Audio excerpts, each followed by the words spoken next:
بہت شکریہ. خالد مقصد صاحب آپ سے سوال ہے. متی اللہ جان, آپ نے تقریباً 4 سال پہلے نواز شریف کی حکومت کس کے کہنے پہ گرائی تھی؟ کیا آپ کو افسوس ہے اس واقعے کا؟ کوئی سنجیدہ سوال بھی کیا کرو نا. جی نادر گرمانی صاحب. یہ کہا تھا اور تم نے یہ کہا تھا, تم نے یہ کہا تھا.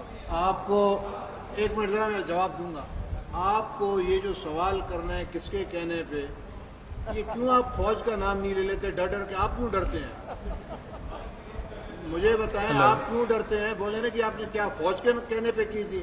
بھائی اگر چلو میں نے کی تھی تو کیا ہے, کی تھی میں نے. گناہ کوئی انڈیا کی فوج کے کہنے پہ کی تھی میں نے. ان باتوں پہ سوال ٹیڑھے نہ کیا کریں. آج جو مقصد ہے آپ لوگ ٹیڑھے سوال کریں گے تو ٹیڑھا جواب آئے گا. بھائی جی لاسٹ کوشچن نادر مقصد. چیئرمین صاحب ایک سوال ادھر سے لے لیں. چیئرمین بلاول صاحب سے سوال ہے. بلاول صاحب ایک سوال یہ ہے کہ آپ کے جو کاف لیگ کے ساتھ, اکرم صاحب 1 منٹ, نادر صاحب سوال کر رہے ہیں. جی نادر جو صاحب, کاف لیگ کے ساتھ آپ کے مذاکرات جاری رہے, کیا وجوہات تھیں کہ آپ کاف لیگ کو قائل کرنے میں ناکام رہے, اور ایسی کون سی پیشکش تھی جو خان صاحب نے کی اور پرویز الہی صاحب مان گئے؟ یہ کتنا بڑا دھچکا آپ سمجھتے ہیں کہ اپوزیشن کو ہے, اور کیا آپ ریکویسٹ کریں گے کہ پرویز الہی صاحب اپنے فیصلے پر نظر ثانی کریں؟ نادر بھائی مجھ سے سوال کر رہا ہے. بٹ نادر, آپ تو شروع سے دیکھ رہے ہیں کہ اپوزیشن نے جب مارچ 8 کو عدم اعتماد جمع کیا تب سے ہمارا نمبرز مکمل ہے, اور ہم ضرور اتحادیوں سے بھی رابطے میں تھے اور ہیں کہ ہم سمجھتے ہیں کہ ملک کے مفاد میں ہے کہ ہم یہ کام اکیلا نہیں کرنا چاہتے ہیں. ہم یہ کام اتحادیوں کے ساتھ مل کے کرنا چاہتے ہیں تاکہ آگے جا کے جو ریفارمز ہونا ہے, جو الیکٹورل ریفارمز ہونا ہے, مسلم لیگ اور پیپلز پارٹی آپس میں بیٹھ کے تو یہ ساری چیزیں نہیں طے کر سکتے. ہم نے مل کے کنسنسس کے ساتھ یہ مسائل کا سامنا کرنا ہے. اور جو آج بلوچستان عوامی پارٹی نے فیصلہ لیا, یہ فیصلہ آپ کے سامنے ہے, اور میں اس لیے ان کا اس فیصلہ کا اس بات کی تعریف کرتا ہوں کہ سیاست تو چلتا رہتا ہے, اور سیاسی اختلافات کبھی ہوتے ہیں کبھی نہیں ہوتے ہیں, کبھی ہم کامن گراؤنڈ ڈھونڈتے ہیں, لیکن اگر کوئی آدمی, خاص طور کوئی سیاستدان اپنا زبان پہ قائم نہیں رہے گا, آپ کے پاس جتنا بھی اثاثہ ہو, جتنا بھی پیسہ ہو, جتنا بھی طاقت ہو, if your word is worth nothing then you are worth nothing. تو میں سلام پیش کرتا ہوں کہ جنہوں نے ہمیں زبان دیا, مقصی صاحب نے زبان دیا تو آج آپ کے سامنے اپنا زبان پہ کھڑا ہے. بگٹی صاحب نے زبان دیا تو کل بگٹی صاحب نے آپ کے سامنے اپنا زبان میں کھڑا ہو کے اعلان کیا. مجھے باقی جماعتوں کا ابھی تک ان کے اعلانات ان کی مرضی کے مطابق انشاءاللہ تعالی وہ مناسب موقع پہ کریں گے. ہم اپنے نمبرز, اپنا تعداد جو ہے وہ پورا ہے, اب ہم ایکسٹرا میں جا رہے ہیں, پلس میں جا رہے ہیں, اور انشاءاللہ تعالی ہمارا تعداد بڑھتا رہے گا. جی تھینک یو. جی شباب مولانا صاحب ریپلائی کر رہے ہیں. ایک بات ذرا میرے ایک گزارش سن جی, ایک منٹ وہ ریپلائی کر رہے ہیں بھائی. پھر سے میری گزارش سن لیں. دیکھیے ایک بات میں عرض کرنا چاہتا ہوں, آپ لوگوں نے قاف لیگ کے فیصلے کا حوالہ دیا ہے, ابھی بھی ان کے ساتھ بات چیت جاری رکھنے کی گنجائش موجود ہے, اس سے ہم باہر نہیں نکلے ہیں. لیکن اتنا بتا دوں کہ جہاں ان کے پاس 7 کی تعداد تھی اور باب کے ساتھ 5 کی تعداد تھی, اب باب کی تعداد تقریباً 7 ہو گئی ہے, ان کی تعداد 5 ہو گئی ہے. جی تھینک یو. جی تھینک آپ نے اس سے میں آخر میں جناب ایک بلوچستان والوں کو سوال لینے دیں. پارٹی کو وجود کو آج تک آپ نے جو ہے وہ تسلیم نہیں کیا.